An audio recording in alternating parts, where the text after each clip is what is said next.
Oh, hi, good evening. Fair warning, I'm not feeling that well tonight, but we are going to continue with the show. The show must go on. We are going to talk about a book tonight, which is a little bit different. We're not going to talk about ghosties too much. Not too much. We are going to discuss the mafia. And we're going to discuss this book in particular because tonight we have the authors of this book right here. You see right there, written by Pam Harris and Steve Workman. They are here. They are live. We'll be answering questions about the book. And let's go ahead and get on with the show. Let's do our commercialization first. There we are. We got to do something here. I am kind of committed with a Paracon and with a group, New Orleans Paranormal Society down in New Orleans. If you want tours, they do tours in New Orleans. They do not show you a building. They do not let you go in the building. They do not give you stories about the building. They will put a piece of paranormal equipment in your hand and put you in a haunted building and put a spirit in front of you, and you're standing there talking or sitting there talking to a spirit. Now, if you want the paranormal experience, contact them. Here is their contact number down in New Orleans. If you're down there this summer, I don't know why you're in New Orleans in the summer, but maybe you can go this month. Nobody goes to New Orleans in the summer, but the paranormal. And the reason I say that, there's their contact. They are having a Paracon. They wanted to get it away from all the parties and festivals in New Orleans. And that means they have it June, July, August. This year it's going to be July 31st. Next year it's going to be the middle of June. Get it away from Gettysburg Bash. So if we'll go ahead and roll the New Orleans Paracon video.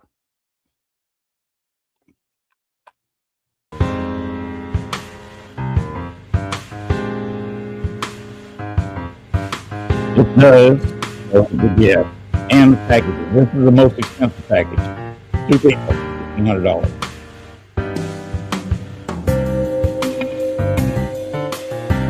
Package. Well, if you 2 people, hey, you get to go to a VIP party and put some beads off a balcony. The living bit package to the cemetery.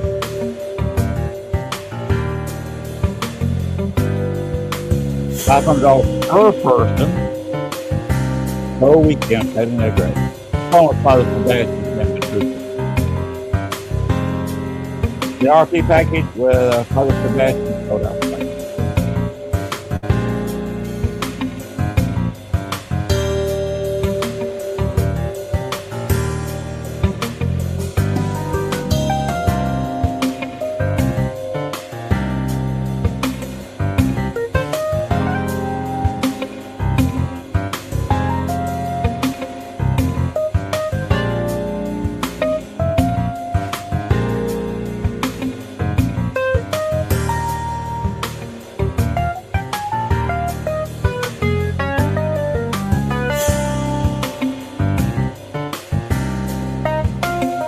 Yes, the Godfather's going to be there. He will be leading you up front.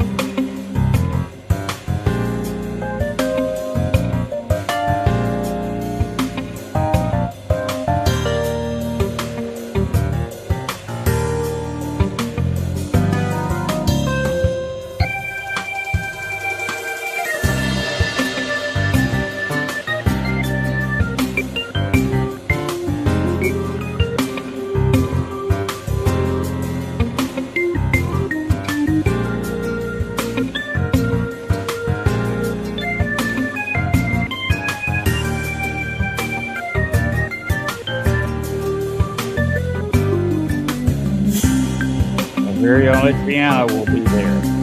He will also be leading you ghost hunt to the old slave quarters. Sam Patrusis is a great guy. He will also be leading you ghost hunt. Brandon Cooper will be leading you ghost hunt into the cemetery. Very package.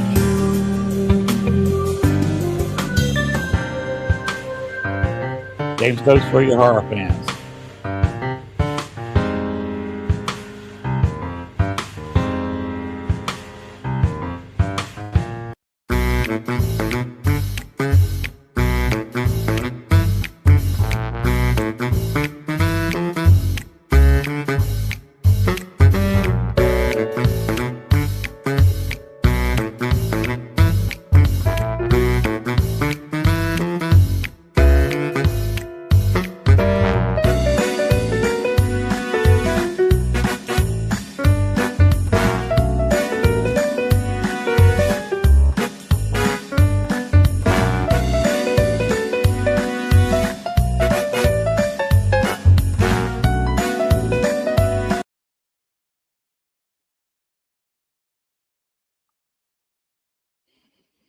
And that's the guest going down to New Orleans, July 31st, August 1st and 2nd. If you want a package, go ahead and get it. I think the Litrianis package may be sold out. You can contact them to see if they are. Some of the other packages, the Weekend Patty Negre is probably working fast on being sold out. That is very popular, as is she. Like I said, the Father and Sebastian is sold out completely. So contact them today and get your package the way you want. You will be staying in a nice hotel right there at the corner of Canal in Bourbon. There were no activities outside during the day. You do not want to go to New Orleans and get out there. Okay. You do not want to get out there in the daytime because you are looking at close to 100 degrees temperature and close to 100% humidity. As you'll be in the French Quarter, which the highest point is maybe a few inches above sea level. The rest of it is below. And right there at the Canal Street is one of the places that's a little bit below. You're right there with the streetcars. You got streetcar tours you can take. There's Walgreens, a great ice cream shop, which is important in July and August, right down within 2 or 3 minutes walking distance from the hotel. They do have a pool. It's upstairs. It's outside. It will be a little warm, but they do have a pool during the evening time. It will be at least a little bit cooler. The event's held at night. Hello, Jeremy. Or where it's a little bit cooler. It's at least tolerable. Wear shorts. Do not wear open shoes. I cannot emphasize this enough. Pam Harris posted a whole bunch of names. Good gracious alive. Anyway, do not wear open shoes, Crocs, flip flops, etc. As one, they're making a lot of noise when you're on a paranormal investigation, and most of the events at night are paranormal investigations. You will be doing ghost hunting. They will show you equipment they have. Some of the stars you can hello Greg. You can talk with them during the day. You can meet with them at their table during the day and talk with them during the day. At night, they will be leading ghost hunts into haunted locations, one of them being the Andrew Jackson Hotel. For the prices they have, you cannot beat sitting there picking your star, the person you want to be around and at least speak to and meet. And instead of just talking with them or at a party or eating dinner with them, you will be ghost hunting with them. And as much as possible anyway, there will be some places where we don't have internet. Oh, I forgot. Pam and Greg know each other. Yes, Greg and I are friends from way back, from ghost hunting days in Chicago.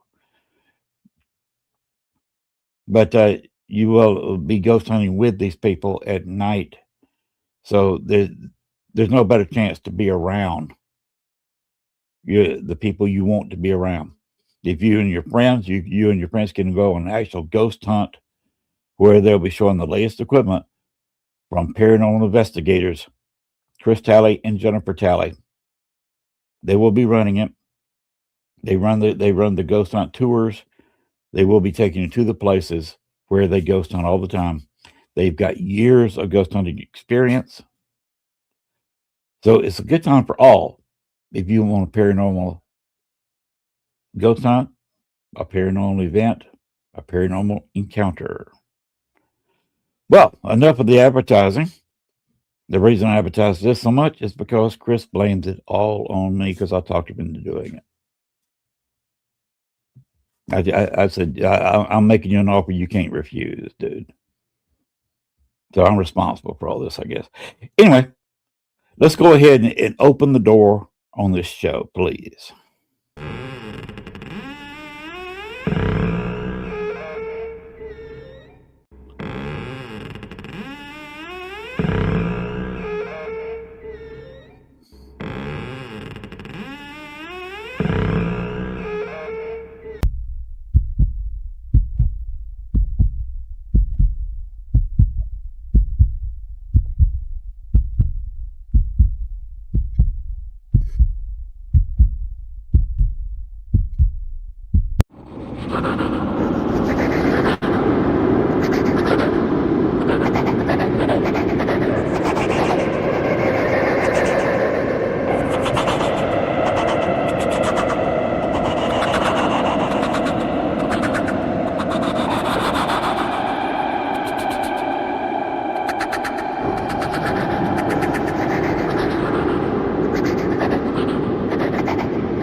Okay, everybody sit down. That's enough applause.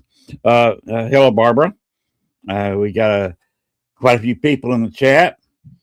And what I'm going to do to start with, what we're covering tonight is a new edition of this book. The new edition answers questions you might have had left after reading the first edition. Over 80 pages have been added. New chapters include details of the over 3-year FBI investigation of Murder, Inc. These details are taken from the 304-page FBI file on Charlie the Bug Workman obtained under the Freedom of Information Act. Well, we're getting all kinds of official stuff tonight. Also includes additional confirmation on Charlie the Bug's life before the mafia from an author in his hometown and separate confirmation of details from the other side. That sounds paranormally to me. Join us as we delve into the family's narrative filled with secrets, connection, and threads, and weave us together. Embark on this journey with us as we explore the challenges of piecing together our lineage into the world where people disappeared and became someone new. This new edition includes additional family stories and other confirmation of Bug's life before the mafia. And that came right from the back cover of this book right here, The Bug's Life Before the Mafia, not volume 2, it's the second edition.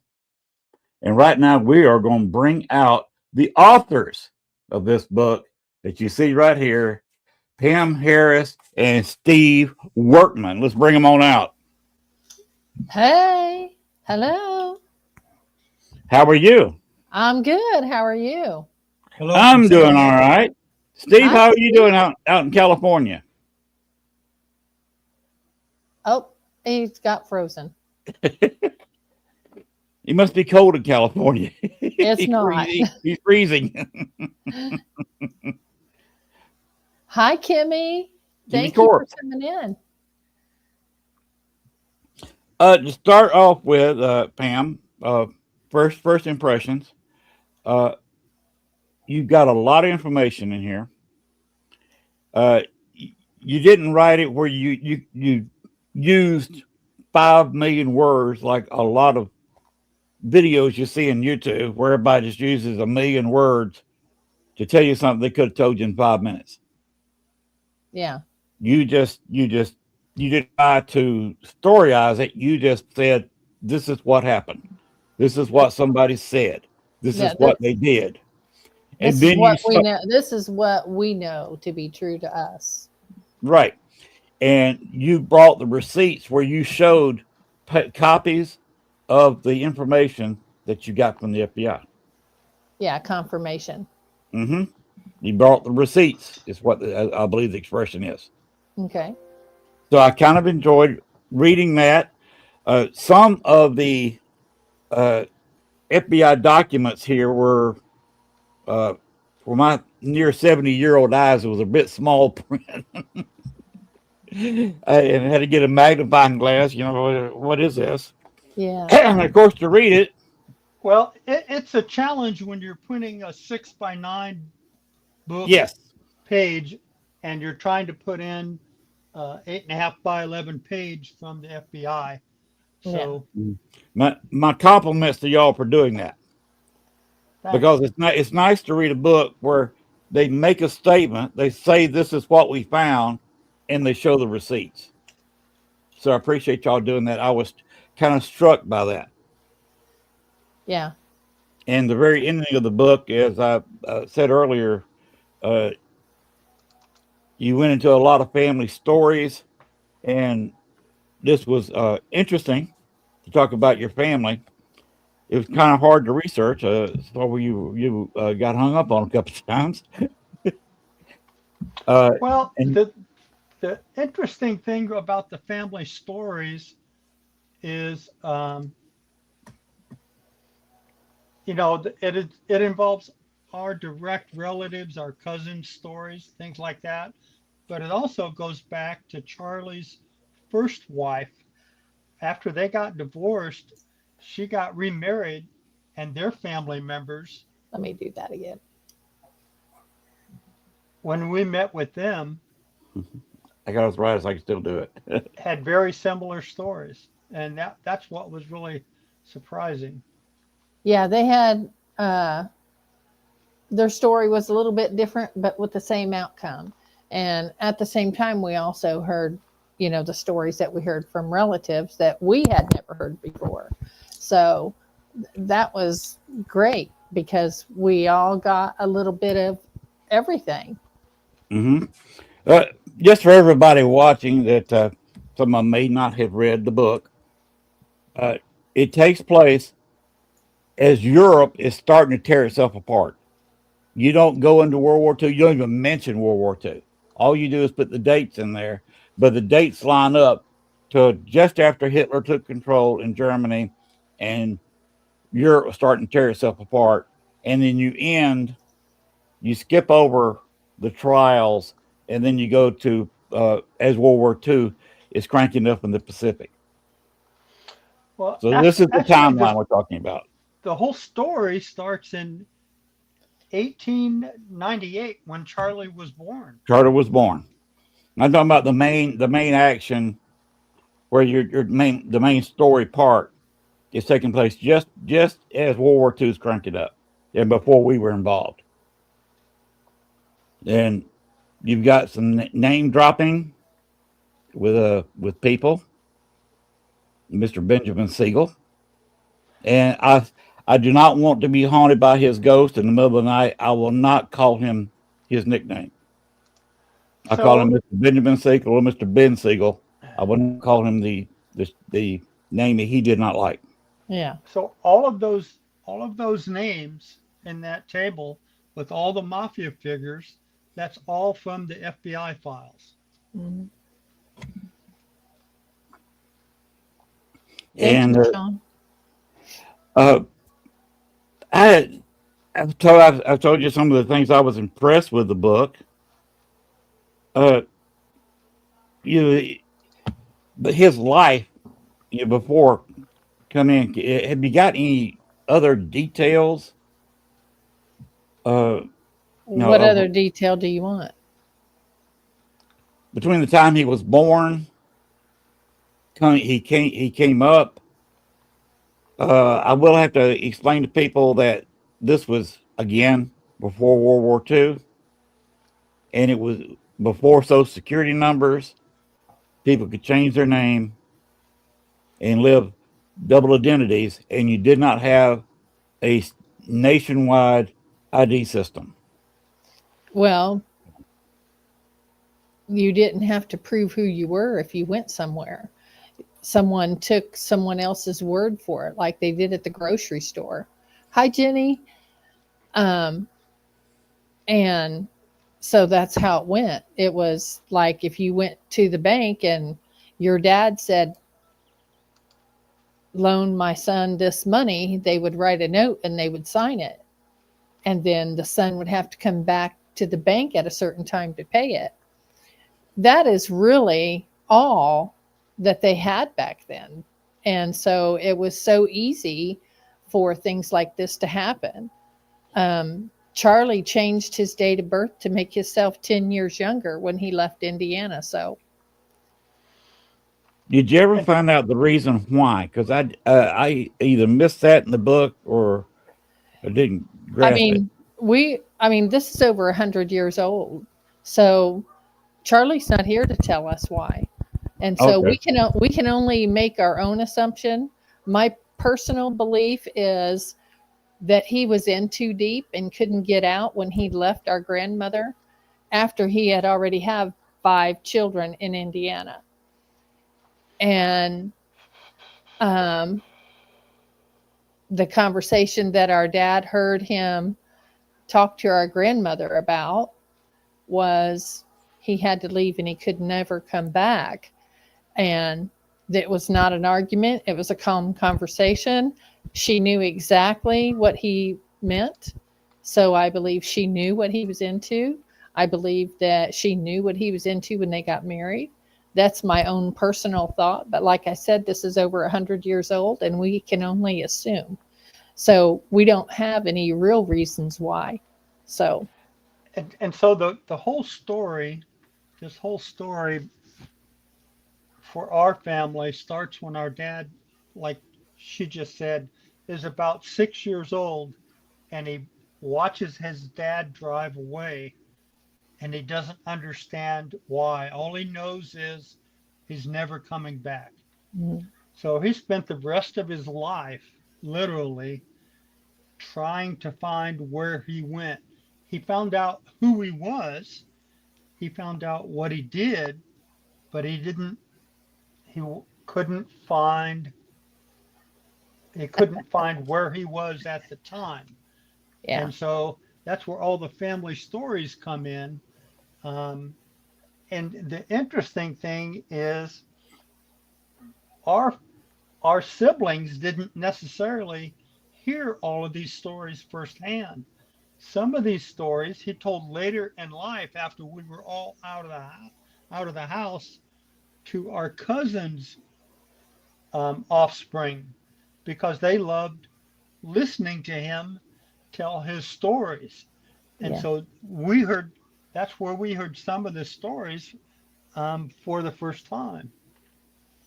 And so picking up from when our dad was 6 and his dad leaves, the next time that our dad has anything, he was in the service with his brothers.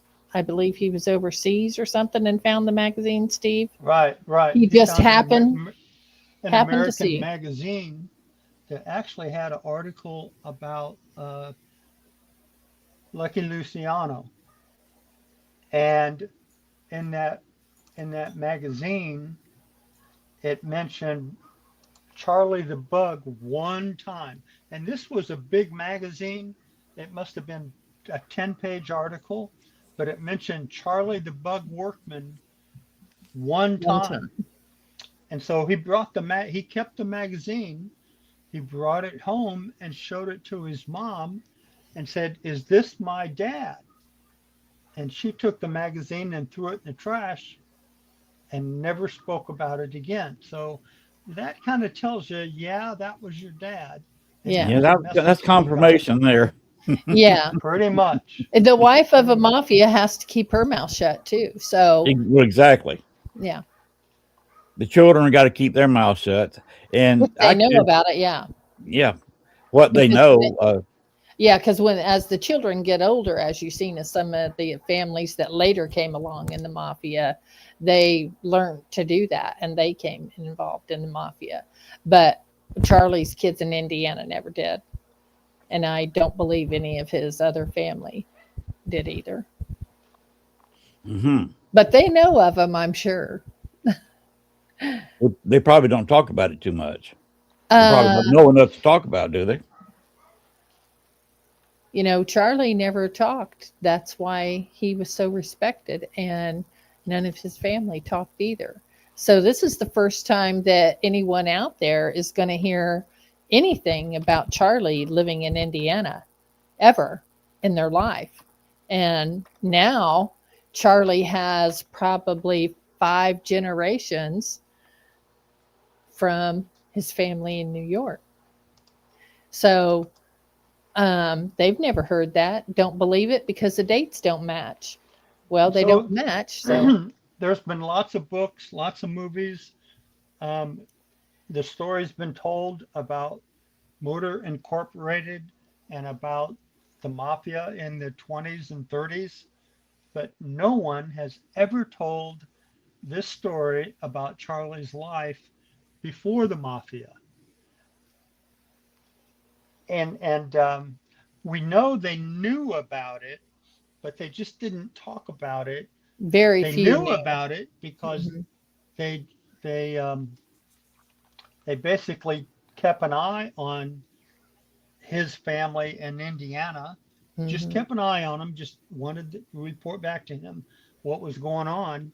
But the interesting thing is Charlie's son. Once he moved to New York, he got married, had a son, and that son went on to be a PGA golfer. He wrote a book about Charlie, and um, was it who was it that you called on the phone? That was it his first wife? Yes, his second wife. But I Oh, first his first of son's. all, I talked to the author of that book that helped Well, that's it. Chuck write that book, which was Peter Semino. But 2 years ago, I talked to Chuck's second wife on the phone. So that was amazing. It's kind of funny when you start delving in the family, the different things people go into.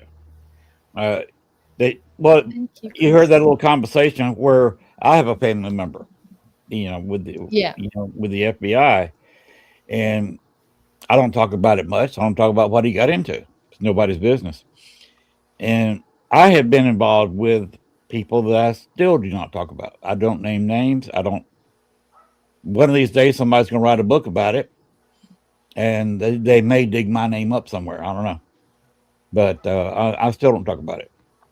Well, They're still active, and I don't want somebody knocking on my door. right. Me, Steve, they can come knock on our door. We're not afraid. We want to know about it. Yeah. So So, the interesting thing about that conversation that Pam had with Chuck, who was Charlie's son, his second wife, she said, his third. "Well, you can tell the story Yeah. because you experienced it. Yeah. Tell This her, is tell me about your actually, conversation." this is Charlie's third wife, actually. Um, when he goes to New York, he gets married, I believe, in 1935.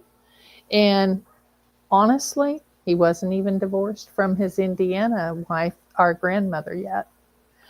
I caught that in the Yeah. book, and I love that. it's hard. Back then, it's hard to get caught with that. In fact, people can still get away with it today if they change a couple He of things. was in a different birth date. He was 10 years younger, so he wouldn't have got Mhm. caught. So even in the 30s, it was still, you would still be able to do that. So anyway, I was doing research one day, and I had my dining room table full of papers, and I don't know how this happened, but it popped up on my computer with names and phone numbers. So I automatically hit print, and I thought, well, I'll just call the youngest person on the list. And these were all relatives of Charlie's in New York. Yeah. Who now, they all live in Florida now. So, and they half lived in New Florida. York moved to Florida. Well, Chuck Workman, Charlie's son from New York, was a famous PGA golfer in Florida. So that's why they're all there. So anyway, the names and numbers popped up, and I just thought, I'll just call the youngest one on there. And so I called and asked for this person's name, and she said, no, she doesn't live here, and hung up. And I thought, okay, these are probably just really old phone numbers or something. I don't even know how I got them. But she called you back, didn't she? She called me back, yes.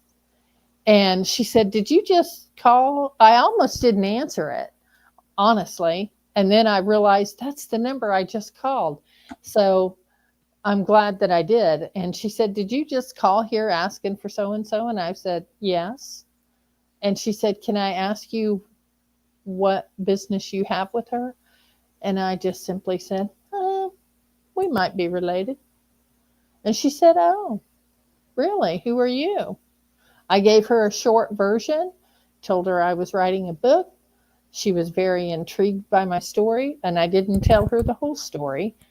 And she said, I'm going to dinner with my son tonight, and I will talk to him, because recently they had a producer contact her that wanted to write a movie about Charlie's life. And she just felt like she should leave it up to all the kids. And the kids, of course, said no. And so her son was that she's talking about was from a previous marriage or another marriage, not related to Charlie, but he was 65 or 70 at the time, I think. Yeah. Yeah. So, So she said, I'll call you back tomorrow. I was so excited for my phone to ring. And so when she called, I thought I better let it ring a couple times. I don't need to be too anxious. So I answered it, and she was very nice. And she said, I'm sorry, but the kids don't think that I should be in contact with anyone because they've heard this before and the dates don't match. And I said, well, there's a reason why the dates don't match. And I can tell you why they don't match. But if they do not want you to talk to me, that's okay. Keep my name and phone number. If anyone ever decides to call me, they'll have it. Did you have any more contact with her after that? Mm-mm. And so that goes to our point about family stories. People only know what they're told, right? And they believe them to be true. And so they believe the dates don't match, so this cannot be true. And like Pam said, we know why the dates don't match. Yeah. Yeah. So, go ahead. What I was going to ask you, Linda, since you've read the book, what part did you find the most interesting that you weren't expecting? I was not expecting the ending with the personal stories. Since you asked me, one of the more intriguing things that if you have any more detail, I'd appreciate it. When you had a family member knock on a door, looking for somebody, looking for bugs, right? And we're told he wasn't there. He turns around, and there's people standing there at the sidewalk in a cab with the door being held open. And so the story you're talking about involves our uncle. I think in 47, he was the youngest of the family, and I think he had just turned 18. And he went to Chicago to one of these old brownstone buildings, with the steps going up to the door. And what's something we thought about afterwards, how did he know what the address was? Where did he get that? Because keep in mind, this person was 6 months old when Charlie left, so he never knew him. Right. So where in the world, now he's 18, where did he get the address to go look for him in Chicago? And what he didn't know. We may have lost Steve. He'll be back. This is a great part of the story, though. Yes. He'll come back and tell it. He tells it very well. But this is a very important part of the story, because this person that went looking for him never knew him, so. So my laptop keeps freezing, so I'm back on my phone. Okay. All right. Go ahead, Steve. The end of that is, and we didn't put this in the book because I don't think we figured it out so clearly until afterwards. Yeah. And so Charlie's first wife they were in a small town about 30 miles from where our family grew up. They were in Churubusco. Our family grew up in Fort Wayne, Indiana. And so talking to the descendants of Charlie's first wife, Pam and I have met with them a couple times, and they would tell us, here's a story that my grandmother told me. And one of the stories that is in the book is that Charlie's first wife heard her father told Charlie, you need to go to Chicago to look for work. He did. And then he sent for his wife. She went there, and when she came back, she's like, nope, we're done. I'm out of here. We're getting a divorce. Now, I told you that part of the story because what I didn't realize until much, much later on is our family and Charlie's son, Robert, they kept in touch with his first wife a lot. When we talked to the grandchildren, they said, oh yeah, his first son would come over and bring his kids, and they all, it wasn't a secret. They knew where he had come from. And so putting it all together, if our aunts and uncles knew Charlie's first wife, that's where he got the address from. She went to Chicago and probably still had the address. Yeah. So when she went to Chicago in 22 or 23, she still had the address. So that in 47, our uncle, that's where he got the address. Because without that, it made no sense. How did he even know where to go? It was probably 1920 because grandmother married him in 22. And so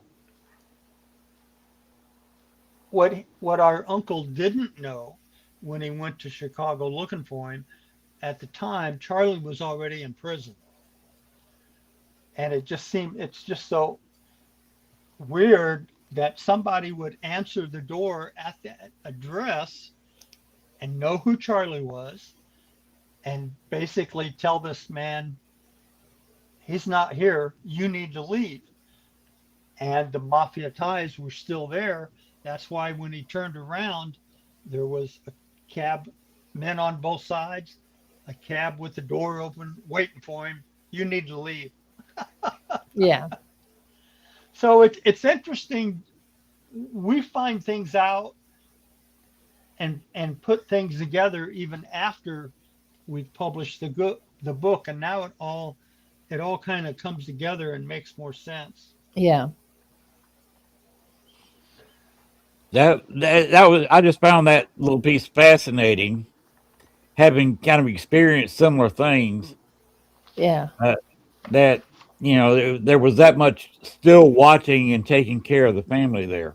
Yeah, and do you remember anything else later in the book that mentions them, the mafia? Uh, yeah. One thing, again, the personal stories. I found that very interesting toward the back of the book. Yeah, That one of your family members had kept seeing the same person in places. one of them Oh was our yeah, dad. yeah, One our of them was cousin. our dad's funeral. Yeah, Yes. And at a hospital a couple of times, I believe. right, Yeah. right. And So see, the man that knocked on the door, wasn't that his dad? that was his dad. So the son of the man that knocked on the door in Chicago is the one that made these observations. And it was just, I mean, we were all Yeah. there. We all seen the same thing, but he had such a keen eye for For us, things I that mean, stuck at that out. time in our life, it's just not something we would be looking at our dad's funeral, you know. But somebody who stood back and watched, I mean, he was very attentive. And he had such a memory Oh because man. when he told me this story, he had he had the details down. It wasn't hard for him to remember. It was like it just happened. Yeah.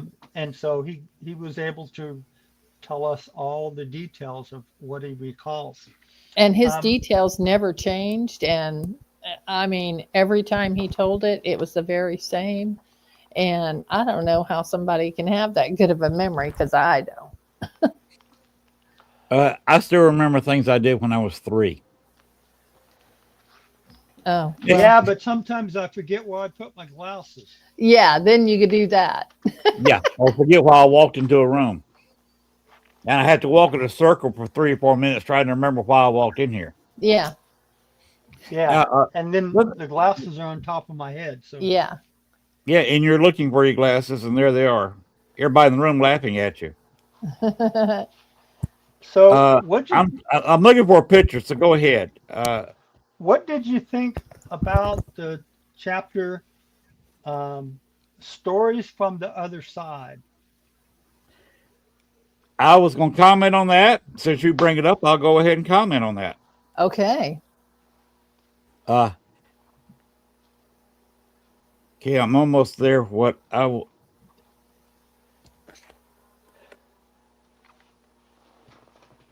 You're familiar with that?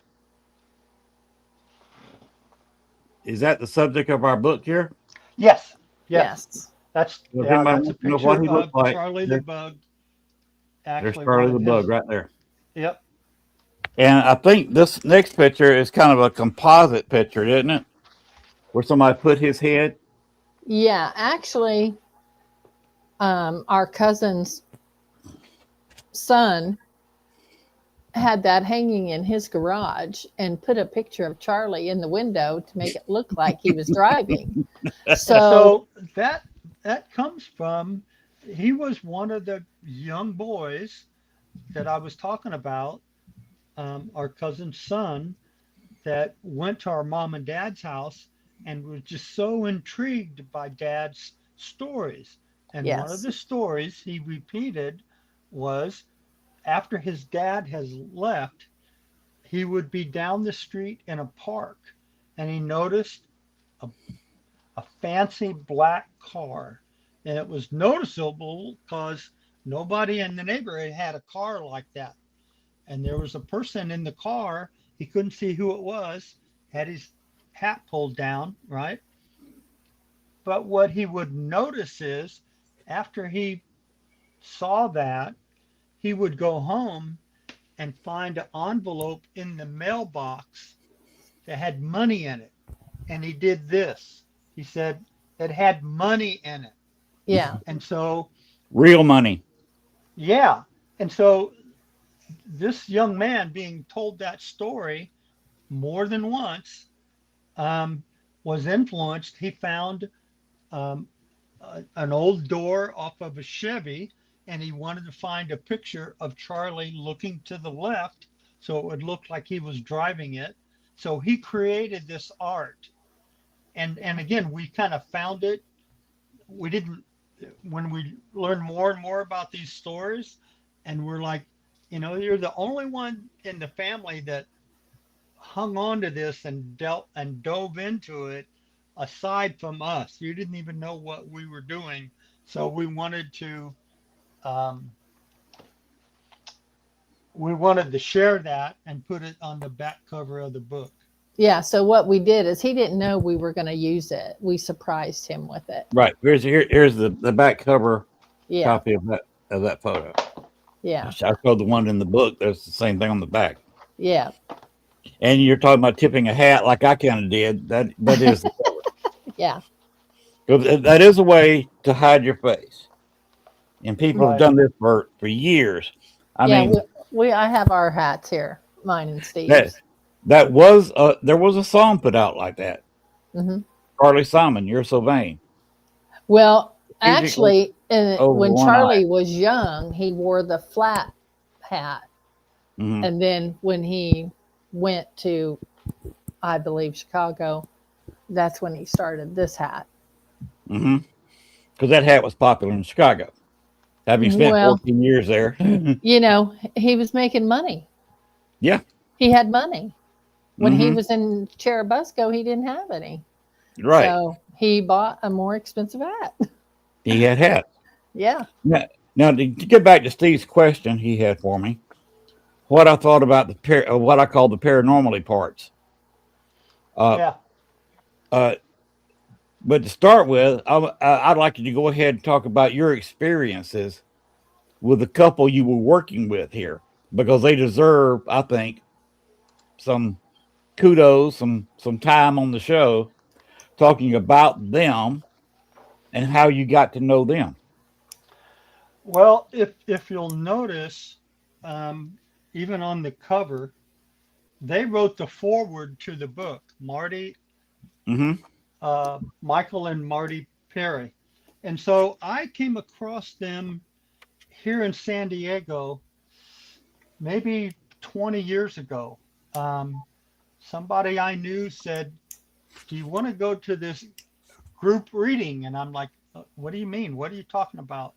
They said, "Well, there's this couple that are paranormal, they're mediums, and it's just entertaining to have that experience as a group. You may or may not have a reading depending on how it goes." So my wife and I, we found it interesting. We went a few more times, got to know them, and then um, and then And then I actually Dad, had a private reading with them and my mom when she was here visiting.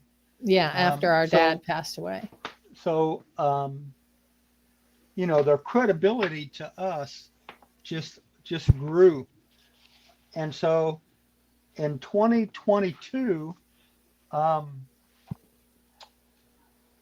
our older sister was here, and we had a reading with Michael and Marty, kind of like this, over the internet.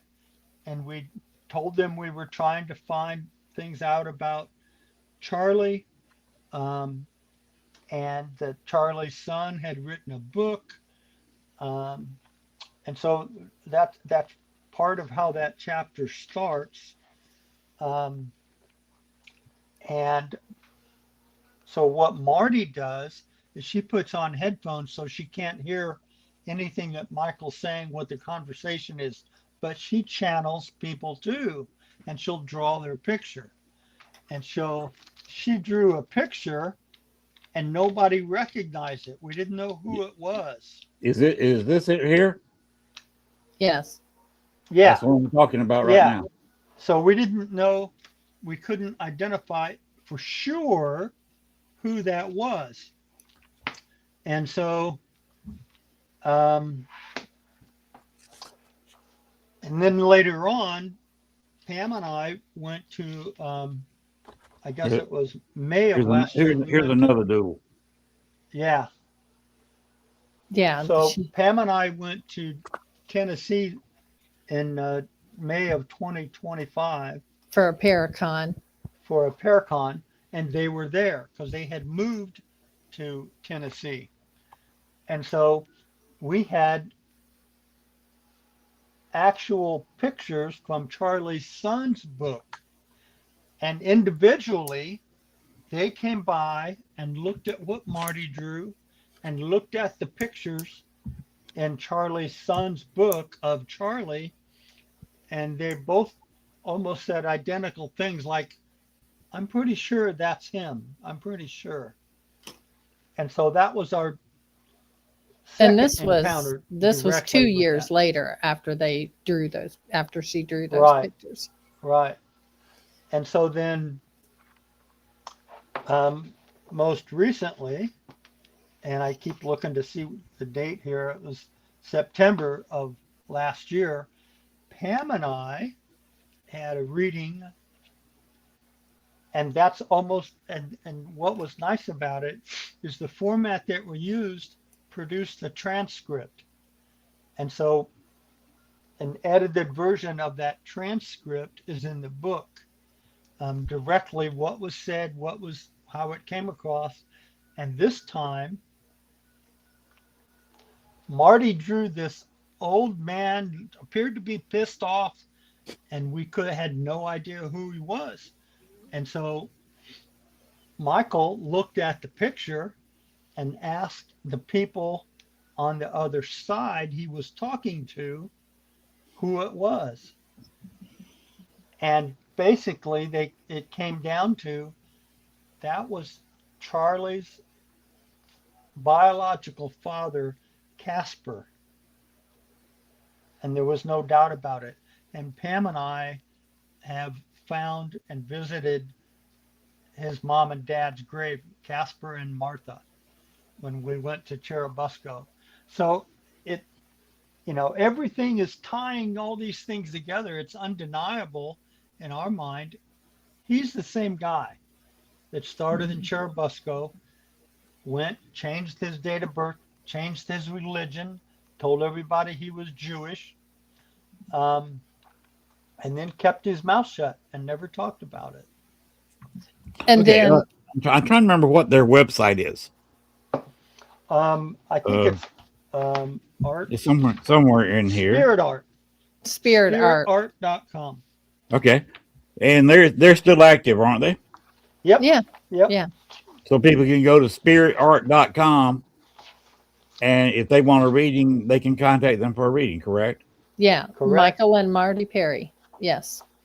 Okay. Parry. I just want to give them a heads up. Yeah. Let's I appreciate see. that. Website is spiritart.com. Okay. And some of that they talked about explaining how the other side works Yeah. is exactly the reason I'm in the paranormal is to research. I like to plan stuff.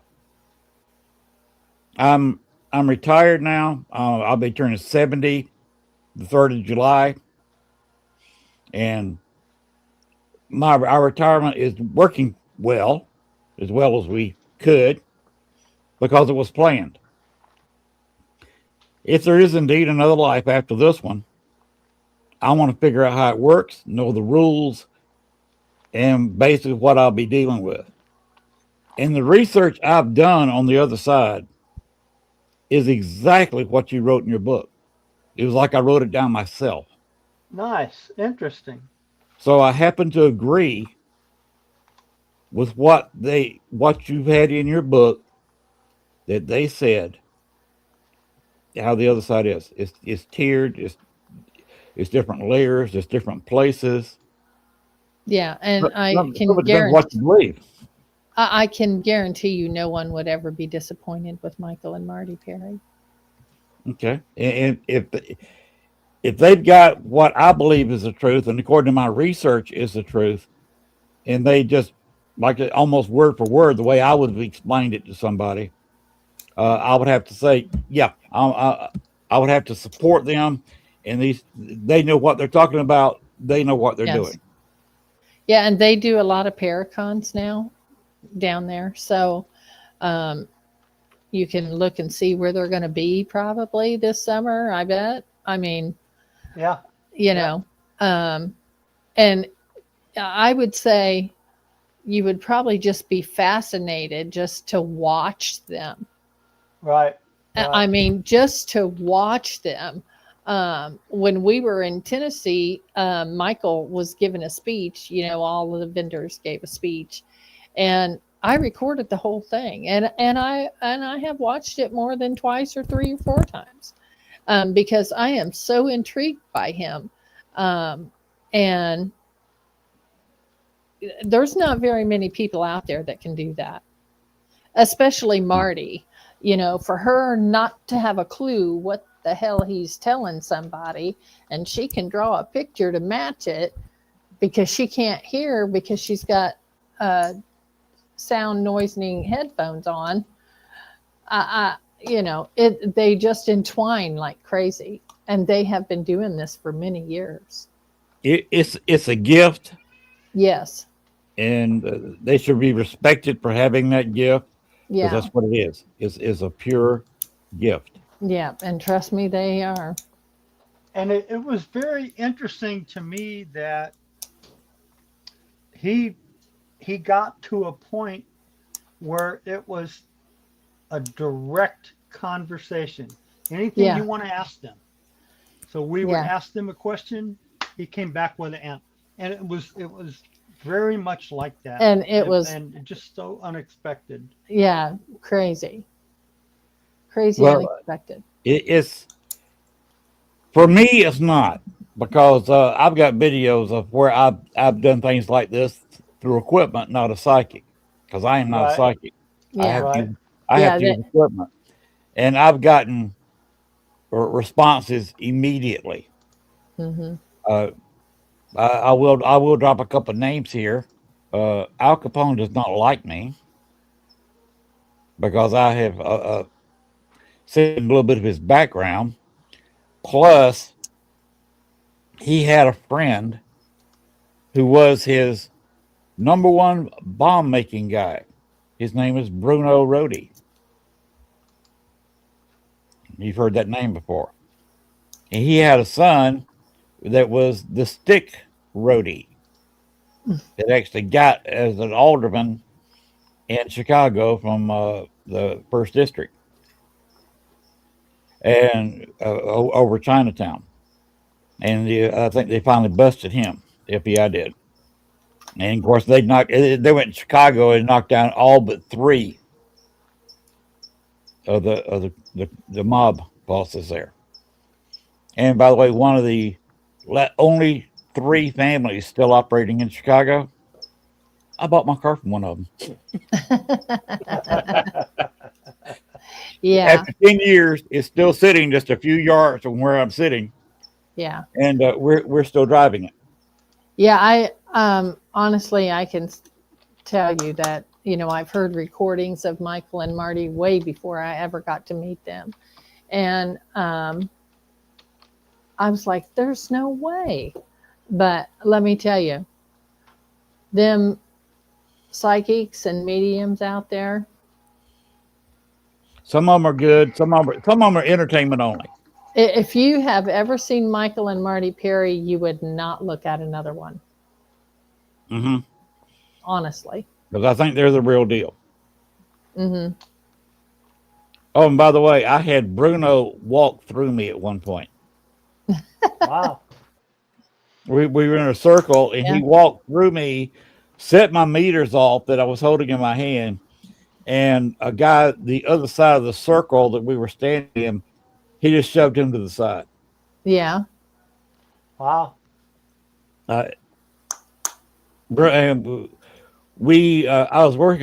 work with a psychic, another real one, and we got Bruno unlocked from the location he was locked into because he was holding 23 other spirits in the building with him.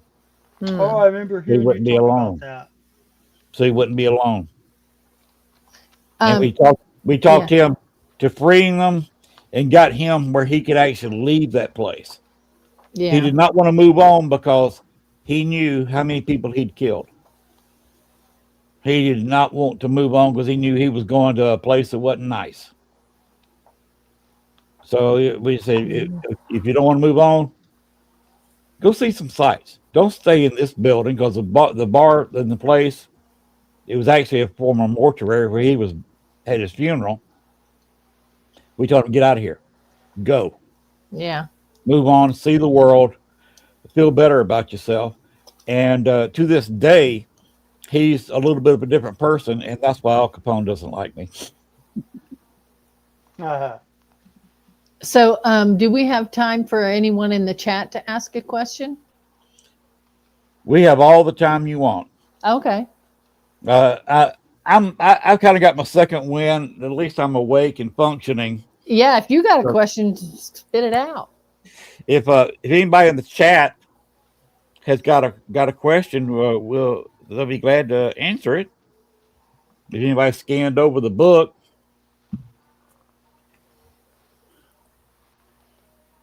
Well, let me answer a question before someone asks. You probably want to know, where can I get this book? So you can get it on Amazon. If you go to open up the website Amazon and type in my name, Charlie the Bug, or Pam's name, the book will come up. You can also get it on barnesandnoble.com. If you have Amazon Prime, it's the same cost on both websites, but Amazon Prime is going to have free shipping. And I think Barnes and Noble is something like $7 to ship or something like that. And then Sean, if you're listening, can you throw up that last picture I just posted? Just add a subheading.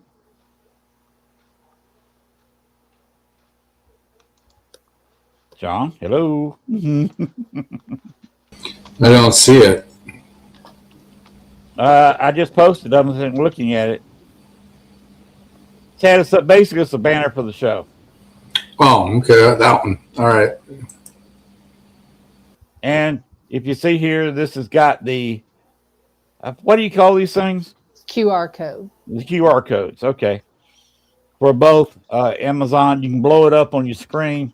It's got the Amazon, and I think what was the other one? Barnes and Noble. Barnes and Noble.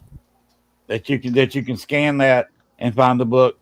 I asked my wife to find this. I think she got it from Amazon, where she has an account, and we had the book immediately sent to our front porch. And actually, there are so many other places you could get it. So wherever you normally buy books, you could probably get it. Yeah. I know it's Target, Walmart. Right. Not in the stores, but it's online. Online. We live out in the country, so we got to go online and get a lot of stuff. Yeah. Now, Kimmy Corpse had a question. What's the coolest thing you found out in the FBI files? Steve, what's the coolest thing for you? That they really didn't have to look very hard. What they got without trying very hard was everybody knew who he was. Everybody they talked to knew who he was and who he was probably associated with. And so the FBI case against the entire Murder Incorporated and the entire mafia at the time was all through informants. Some people would say, yeah, I know something, but I'm not going to tell you.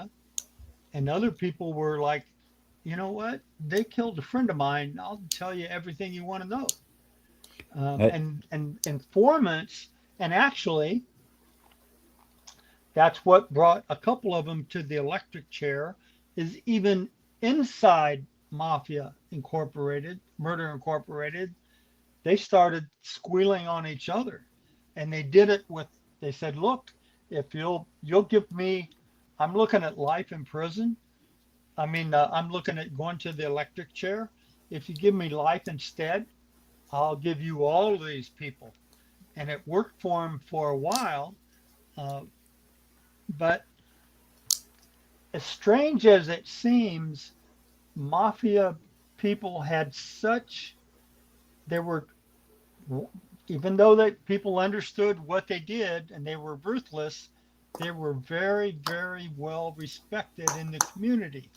And even with law enforcement, they were respected. And so when people inside the organization turned against them, even law enforcement didn't respect that very much. And the biggest example of that is one of the big informants. Let me see.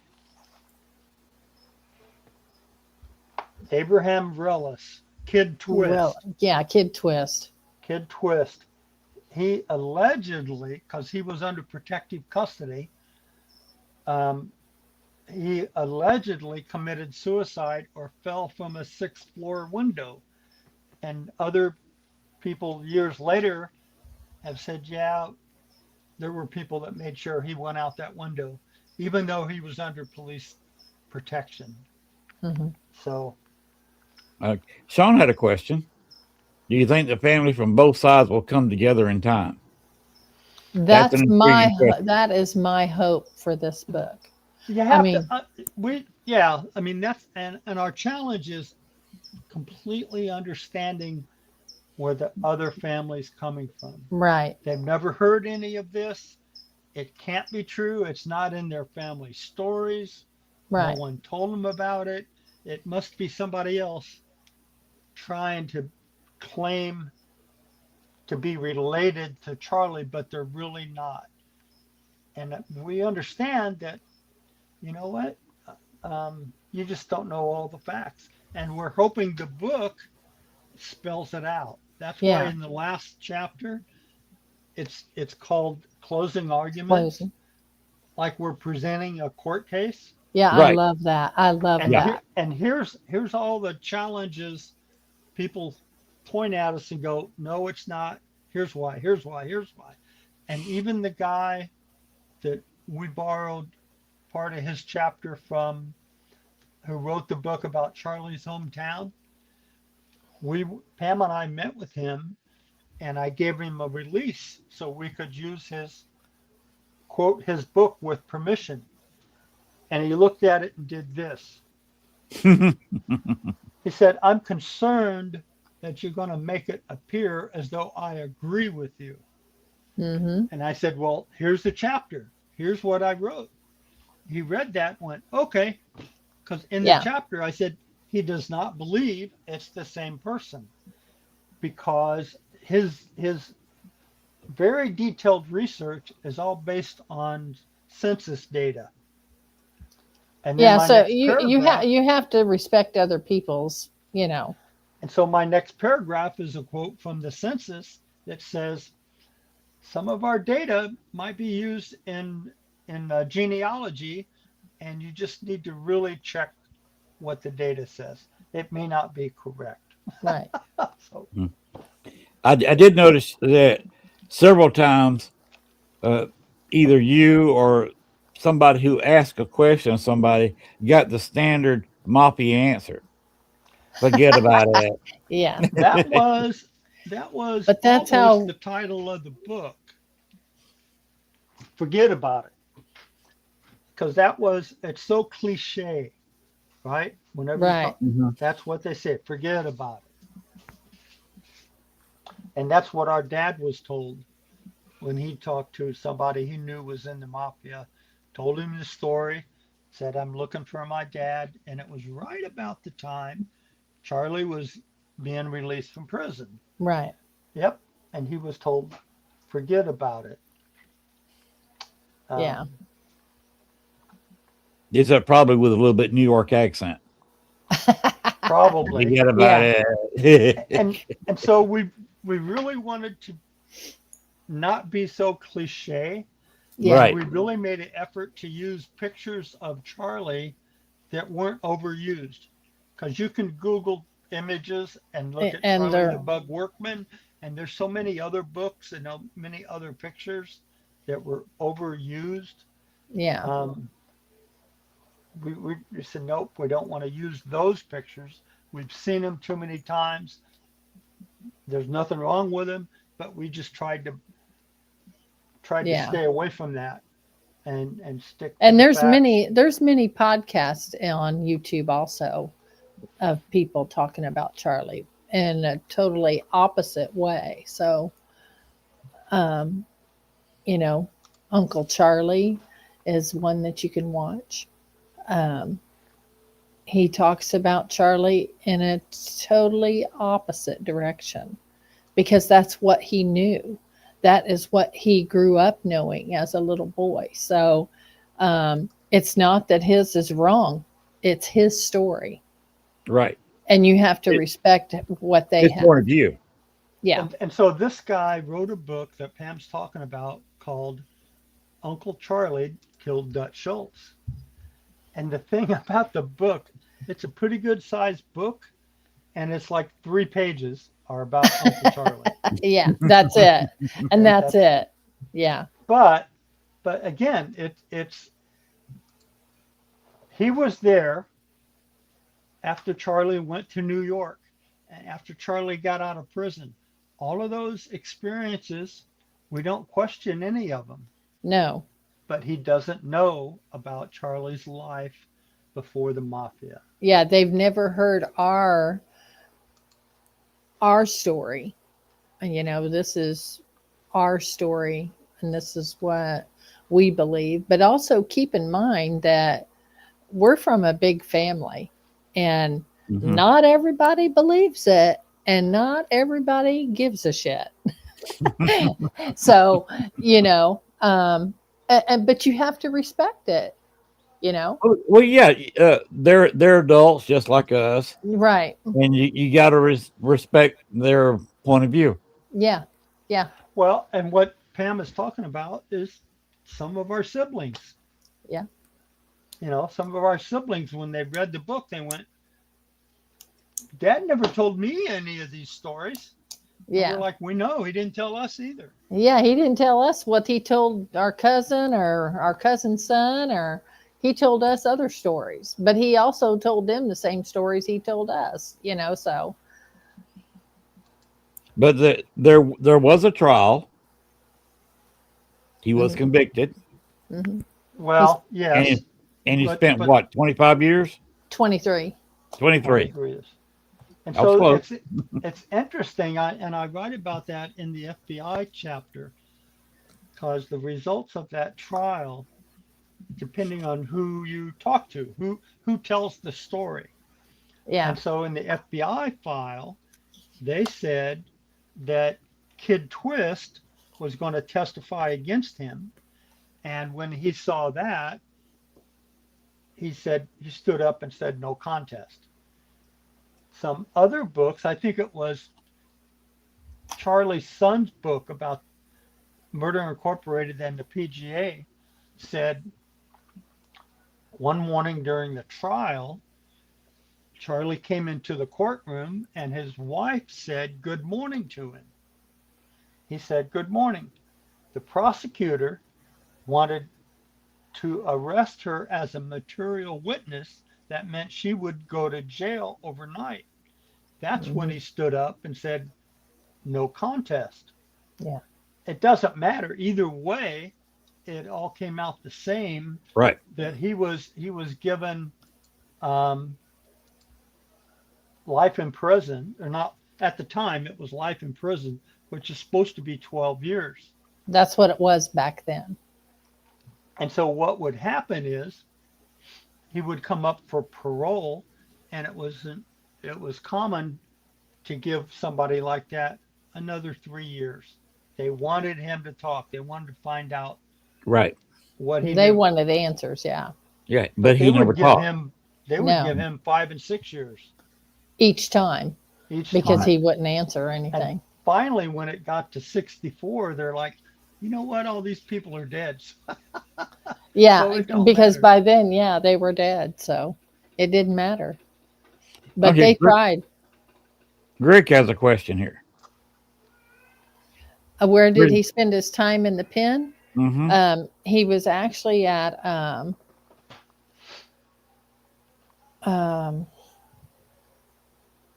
Was it Connecticut and New Jersey? it was a prison in New Jersey, and then he got moved, and actually they waited like 11 years to move him. I don't know why, but that's what they did. And you cannot get any kind of records from New York, period. They are terrible. And even when doing my research, the library would tell me, good luck with New York, because they don't do their paperwork. And, it was so long ago, I'm not going to go dig for that paper when I call them, I don't have time for that. That's 100 years ago. But, yeah. They wanted to kill him, but they kept him because they wanted more information. He was the only one that knew everything. He's the only one that didn't talk. So, and the way mafia groups worked back then is they would hire each other to do their hits, because when they did a hit, they had no information on this person.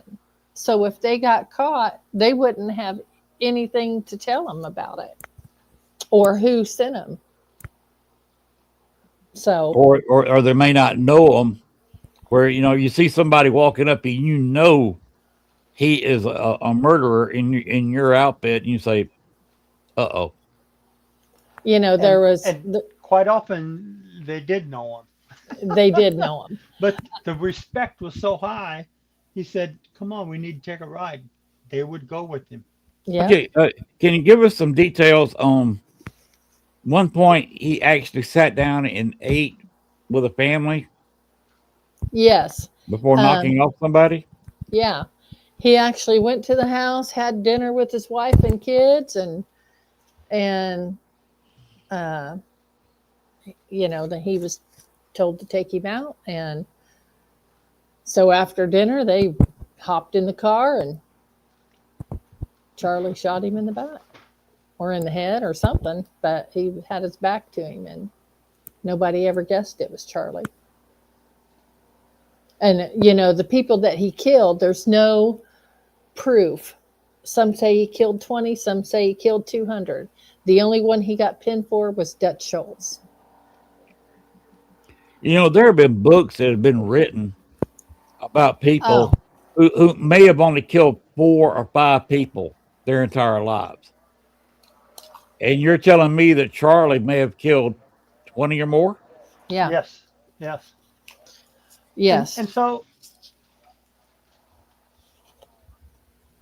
so it's interesting, the things we come across we didn't put in the book. So we were talking, I think it may have been on another podcast. Somebody asked the question, where did this come from? Why was he so easy with this? And we really didn't have an answer for it. But in the research, a fact came out that we thought, so what? What's that mean? But in Pam's research, I think one of the census showed that his dad was a veterinarian. And so the tie possibly is he was involved in putting animals down. And it's been said that serial killers have that experience with animals first. And so, proof, I don't know. That was often said of H.H. Holmes. Yeah, In my intro, I have quite a bit of experience with. Yeah, so serial killers have been known to, through therapy and all that is where they find that out about them. I'm trying to find the name of that prison. I'm trying to think of it. So his dad being a veterinarian, And so the other point I was going to say is the family that he claims to be his parents in New York,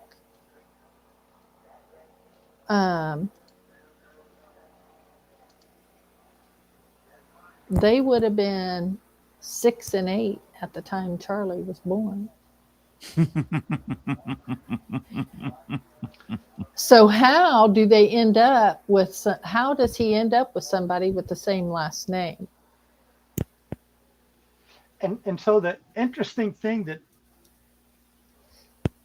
that ties that in is when Michael was looking at the picture that Marty drew of his dad, he said, "I'm confused. I'm getting 2 dads."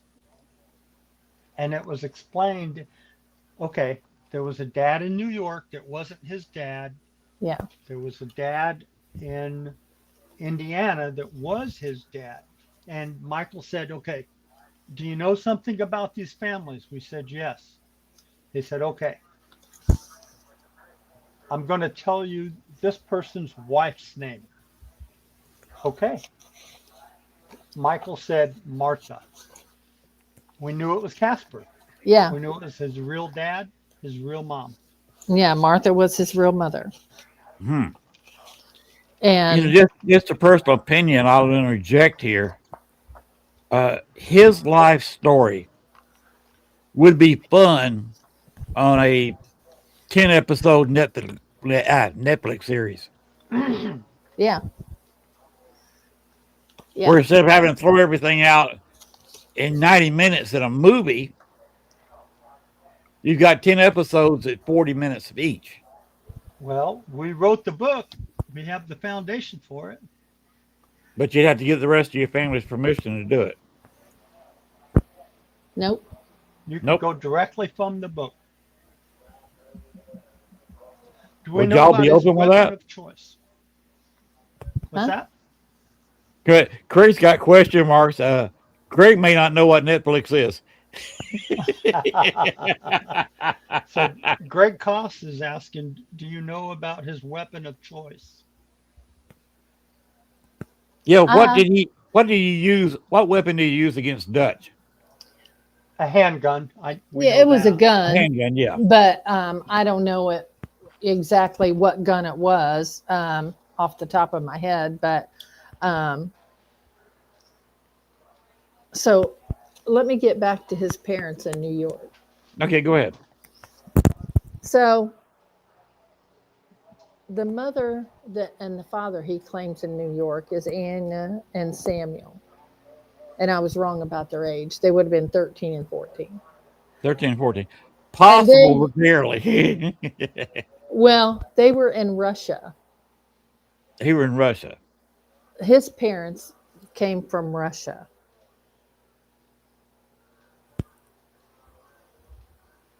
And so if they were in Russia at the time of his birth, how are they his parents? Oh, yeah. Well, I mean, all of the Yeah. facts that we have, census, Mhm. marriage certificate, all of that Yeah. shows that we know who his parents are. Yeah. We know who his parents are, Yeah. but I mean, they can say what they want, but Right. But that's what I have found out. His parents were in Russia. And so his parents in New York were born in 1885 and 1884. And Charlie was born in 1908. And they got married no, in he wasn't. No, he wasn't. 1889. He changed it to 1908. Yeah. And so at the age of 23 and 24, they're in New York, and all of a sudden they have a son. Right. But, It's okay, y'all. You're our friends, and just because we belong to a mafia family doesn't mean nothing. We love y'all. Greg said, "Were they all dispatched by firearms?" What'd he I say? think so. Were they all, Oh, was all of his hits by firearms? I think so. Yeah. Well, I would think so. Um, but the reason they called him the Bug is because he was, he never left any evidence. He totally got away with all of them and would have gotten away with even Dutch Schultz if people didn't start talking to save their own skin. And that was about 6 years later, Yeah. 5 or 6 years later when they started talking. Um, but um, yeah, he was very efficient, extremely well respected, um, and was very much, he wasn't a low level hitman. He was top of the heap and involved with the bosses directly. That's why they wanted him to take out Dutch. Well, Kimmy yeah. said, If you take out somebody with the fame and power of Dutch Schultz, yeah. And my personal take on that is, I think that if Charlie would have been by himself, no one would have caught him for Dutch Schultz. and I honestly, he still would have killed everybody in the room. yeah, and I believe that the other ones, I don't think he had people with him. So someone was ordered to drive the car, another one was ordered to go with him, and I think if Charlie would have been by himself, he wouldn't have got caught. I honestly believe that he killed most of those people with no one else with him. Because if he had, it's like telling a secret. You tell one, 10 people's going to know. Mm-hmm. If you take 10 people with you, 10 people's going to talk. I think that's my personal opinion about how Charlie worked. So, just by research, that's just my guess. Like I said, it's 100 years old. I really don't know. Well, one thing Greg says, no autos, revolvers. Revolvers are cleaner and harder to trace because if you got an automatic, when it automatically changes and I puts a new think bullet in there, it spits out the cartridge. I think he's talking about automobile. No Okay. automobile or Oh, so no autos, revolvers. I'm talking yeah. about the kind of gun. An auto Oh yeah. spits the cartridge out, and you got to take the time to take the cartridge out, or they can trace the gun. Yeah. Yeah. I still can't think of the name of that prison. But Charlie was actually in several movies, but without mention, because how many movies have shown the killing of Dutch Schultz? Well, that's just actors portraying what they believed happened. That's Right. not actually Charlie. So It's not actually Charlie. No, yeah, that's just their take on it. that was their Hollywood version. Yeah, it's And just and what they they, believe. can you guys hear me? Yeah. Yeah.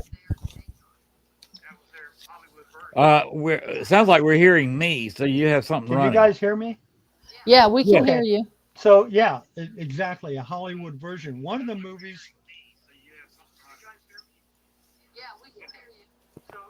One of the movies showed the killing of Dutch Schultz as a drive-by shooting, Yeah. and it wasn't. Yeah. Hollywood liberties. There you go. There you go.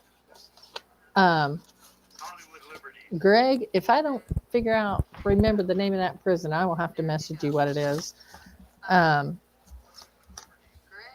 don't know why I can't remember the name of that prison. I'm pretty It sure was. one of them was New Jersey. They're both on the East Coast. Yeah, is it at Trenton? Trenton Prison. I think it's Trenton. Is that the one that got moved to, or the one that got moved out of? That's the one he got moved to. I do believe.